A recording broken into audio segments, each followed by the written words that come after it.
Welcome you to the Candidates Forum this evening. League of Women Voters is an organization that is nonpartisan and volunteer-based. It is organized at the local, state, and national level to encourage citizens to participate in government. While LWV members do study and take stands on issues, we do not endorse nor support political parties nor candidates. LWV does encourage its members as individuals, as we encourage each of you, to get involved in your community and the political party of your choice. However, the views expressed in this forum are those of the individual candidates and not those of the League of Women Voters, nor of the North Hennepin Area Chamber of Commerce. By sponsoring this forum this evening, the League provides an opportunity for citizen participation and exposure to candidates, but does not provide an endorsement of any candidate or candidates. All viable candidates were invited to participate this evening, and we have both of them here. We are here for State Representative and we have Ms. Deb Hillstrom and Ms. Molly Marvin. Tonight's forum, the candidates will start with 4 of the 5 questions they received in advance, in which they have 1 minute to respond. Then our candidates will have up to 30 seconds to respond to each of the questions that are coming from the audience. Finally, they will be given 1 minute for the final question that is your final statements. Candidates, the League would like to request that you refrain from making any personal attacks on your fellow candidates. Audience members, please remember that for us to ask your questions, we need to be able to read them. They cannot be a personal attack, and if the question's already been asked, we might blend a couple of the topics together so that we're not constantly going over the same thing. I'd like to take this moment to point out my timekeeper for this evening. She's sitting there in the front row. She will let you know when you have 15 seconds to finish your statements, and then she will let you know that your time has expired. Please finish your sentence at that time, as I will be directing the other speaker's turn. For the audience, please remember to turn off all communication devices at this time, and there will be no photography for the duration of the forum. The first question that they received in advance. Please tell us about your background and previous civic involvement to support your candidacy for this position. Our first responder will be Ms. Deb Hillstrom. Hello, my name is Deborah Hillstrom and I am your state representative. I grew up in Brooklyn Center. I graduated from Park Center High School, the University of Minnesota, and I got my law degree from William Mitchell College of Law. I represented you first on the Brooklyn Center City Council. I served on the Planning Commission, and I've currently represented you in the Minnesota House for the last 14 years. I'm hoping that I've earned your support, and I'm asking that you send me back to the Capitol to represent you in St. Paul. Thank you. I was born and grew up in China. I learned my chemistry degree in China, and then moved to United States after Tiananmen Square protests in Beijing, where I witnessed the brutality of our government. After moving to United States, I earned organic chemistry, and I have been living in Brooklyn Center for 19 years. I raised 3 boys with my husband. I earned my MBA while working as a full-time technical service manager for Rockton Company, where I was responsible for troubleshooting, regulatory compliance, customer complaint case investigation, and the product development. I served as a marketing director for Executive Women's International. I was a board director for U.S.-Chinese Business Connection, and also served as VP as finance director for National Asian American Association for Professionals. I'm not a politician, but I have a common sense, and I have a real-life experience. I take a scientific approach in troubleshooting and problem solving. My experience in business will help me to serve our community in a collaborative manner, to form a diverse team and with a holistic approach to get things done. Thank you. Our next question. Do you support the minimum wage increases enacted this past year? Why or why not? If not, where would you have set the minimum wage? Our first responder will be Ms. Marvin. I support the notion of helping low-income people to make more money. The thing is how to achieve that goal. In reality, there's no universal wage that would fit all the business situations for all employees, all industries, all employers. Minimum wage increase actually can result in less workers to be hired, the less opportunity for less skilled people to find a job. It also can discourage further education of the poor and less chance for them to work their way up to get higher earning jobs. Lastly, it can lead to price increase in product that actually would be less affordable to the low-income people. So as such, the unintended consequence of increasing minimum wage actually is contradicting with its goal to help low-income people. I support provide training and education to low-income people to bring up their skill set so they have a better opportunity to get better earning jobs. So that's a win-win situation for employee and the employers. Thank you. Ms. Hillstrom? I voted in favor of raising the minimum wage, and I would have voted to raise it higher. I believe that if you work a full-time job, you should make enough money to afford housing. If we don't pay people a livable wage for work, we end up subsidizing them through the government anyways. So we need to make certain that people have the opportunity to actually work for a livable wage and have the dignity and respect of knowing that they have worked and have had the ability to pay for housing and all the other needs that they have. I would have voted to raise it higher. And I think that you'll see places across the country that will raise it higher. Small cities, some of them have voted to raise it as high as $15 an hour. So I think it was a good start, but I think that we have more to do. Our next question, do you support further reduction in taxes for residents and businesses? Why or why not? First responder is Ms. Hillstrom. Well, in the last biennium, so the last 2-year budget cycle, I voted to raise taxes on those who could afford it the most, the wealthy that were not paying their fair share. I support a fair tax system that did result in some people paying more and some people paying less. In Brooklyn Center, I think you saw that your property taxes went down, and many middle-class Minnesotans paid less, but the wealthiest Minnesotans paid more. And I believe that there is more that we can do.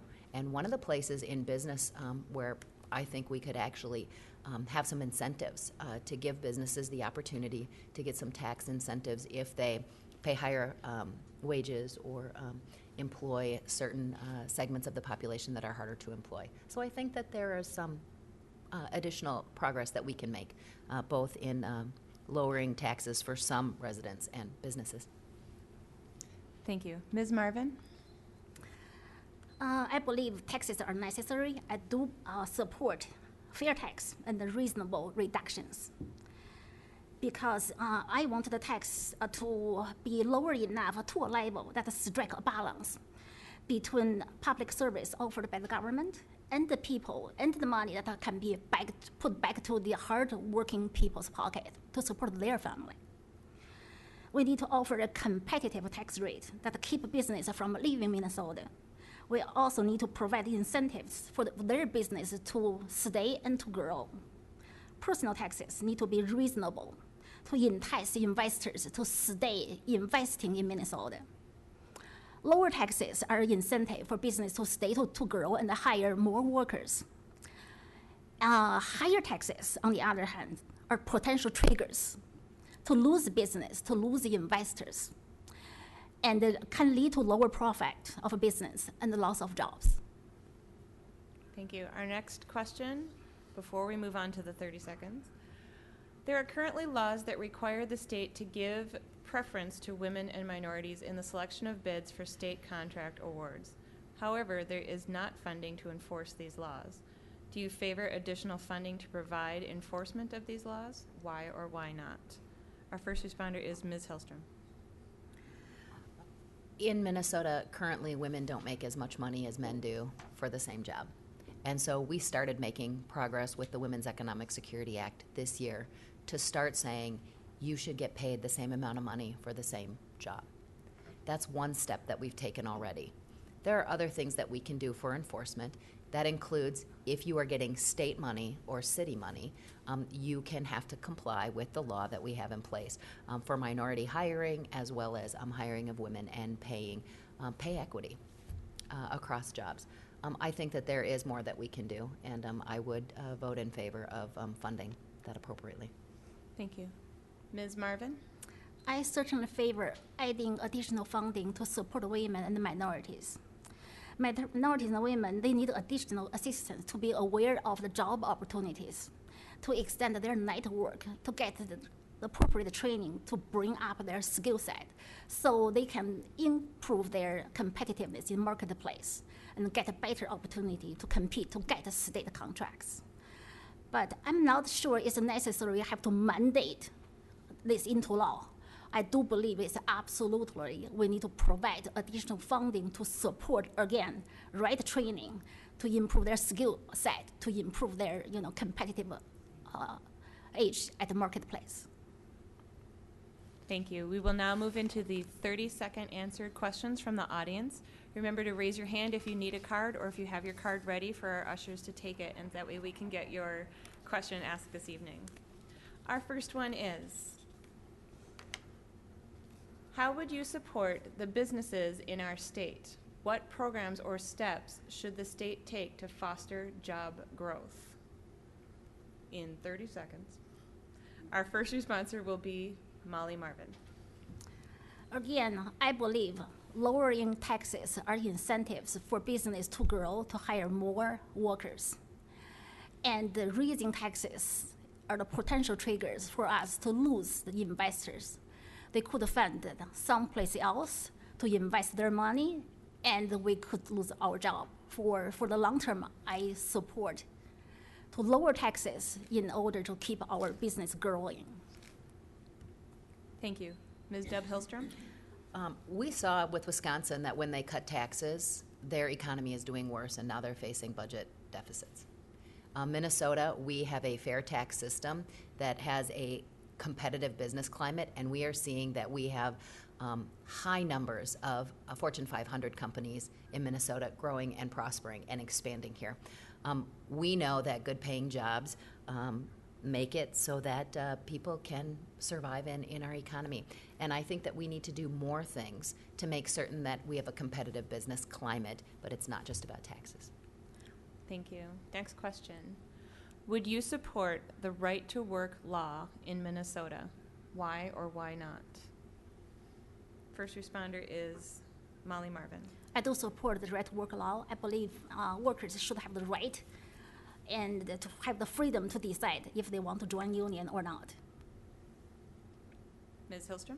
No, I don't. I believe that this so-called right to work is the right to work for less. In Minnesota, we have a strong history of taking care of our workers, and we have a strong history of unions in this state. And I believe that that's what brought you the weekend, that's what brought you the 40-hour work week, and I think that we need to strengthen them, not shrink them. Thank you. Our next question. How important do you view early childhood education as a component in improving education outcome? And what might you propose to better prepare our young children for kindergarten? First responder is Ms. Hillstrom. I'm a strong supporter of early childhood education, and you saw that for the first time, all students in Minnesota will have all-day kindergarten. I was a strong supporter of that proposal. I think we need to have early childhood education for all of those students. We know that we can pay to support our students now, or we will pay later. For every dollar we invest in early childhood education, we save $17 in the long run. I think that we need to do more to invest in early childhood education and make it available to all students. Ms. Marvin? I strongly support early childhood education. I was born and grew up in China. In China, we highly value education. And especially investing in early childhood education, that set the foundation for our young children to grow up to be productive and self-independence. Thank you. Next question. Would you vote to override a tax increase? Why or why not? Ms. Marvin. I would not support a override of I don't support of absolute tax increase. Again, we need to strike a balance. On one hand, we need pay taxes so we can afford the reasonable public service. On the other, we need to keep the tax that high enough to be fair, but low enough for business and the individual investors to invest and grow their business. Thank you. Ms. Hillstrom? So can I get a clarification on the question? It says, would you vote to override a tax increase? Well, I voted for a tax increase. I probably would vote for another tax increase on certain taxes. And so if the governor did not sign a tax increase, would I vote to override this governor? I voted to override Governor Pawlenty, so maybe I would maybe. It depends on what it is. All right. Next question. Given the current state of partisan discord in the legislature, in what areas do you think you can find agreement? First responder is Ms. Marvin.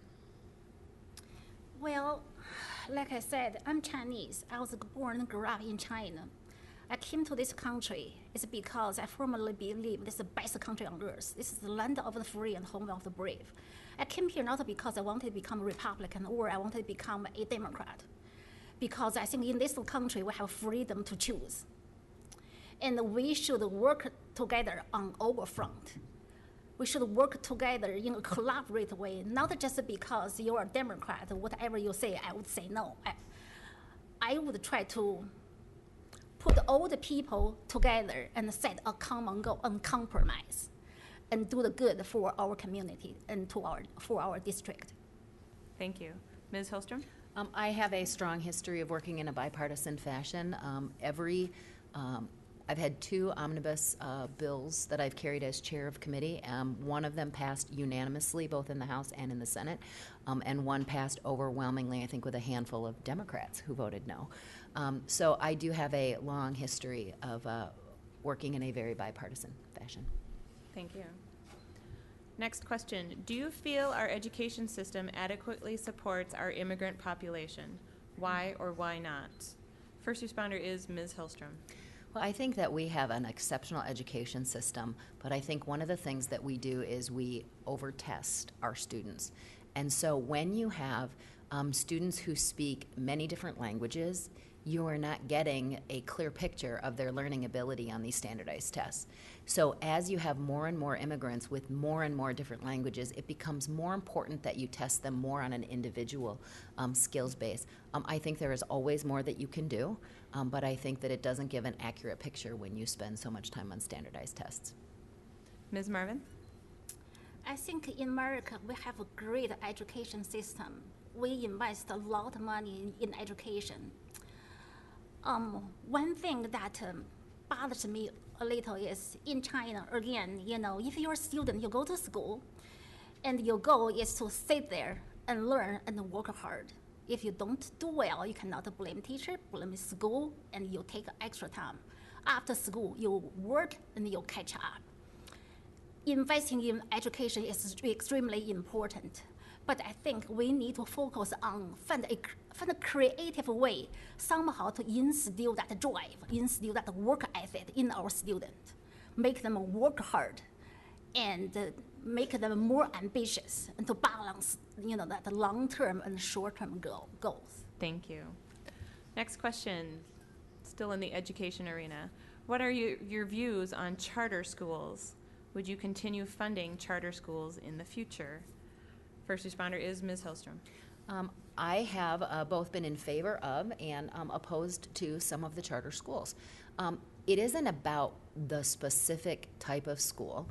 They're all public schools. It's about making certain that all of our students are getting a quality education and what they need. And so if you have licensed teachers teaching students, whether it's in a charter school or a standard public school, you're getting good results. But we've had some controversy over time with some schools who are cutting corners, and I don't support that. I believe that all of our public schools need to be quality public schools, whether they're regular schools or charter schools. Thank you. Ms. Marvin. Yeah, I agree. We should treat charter school and regular public school equally. The goal is to improve education, is to make our students learn better and to give them the tools, give them ambition and goals towards self-reliance. We should not favor charter school over regular schools. Public schools, actually, they need more help, more so than charter schools. Thank you. Our next question. Do you support a law that would limit spending on campaigns by corporations? For example, the state law to overturn Citizens United. Why or why not? First responder is Ms. Marvin. I don't believe a big corporation should allow to contribute, great funding to political candidates, because the bigger you get, the more power you have. the more money you can contribute to a certain candidate. And then, what is the candidate's goal? He is supposed to serve public, not to favor specific big corporations. Ms. Hillstrom?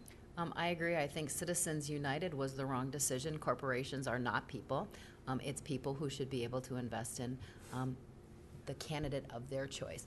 In Minnesota, we have a very good campaign finance system, and if you allow corporations to make those investments in our election, it really does threaten to drown out the voices of regular Minnesotans. Thank you.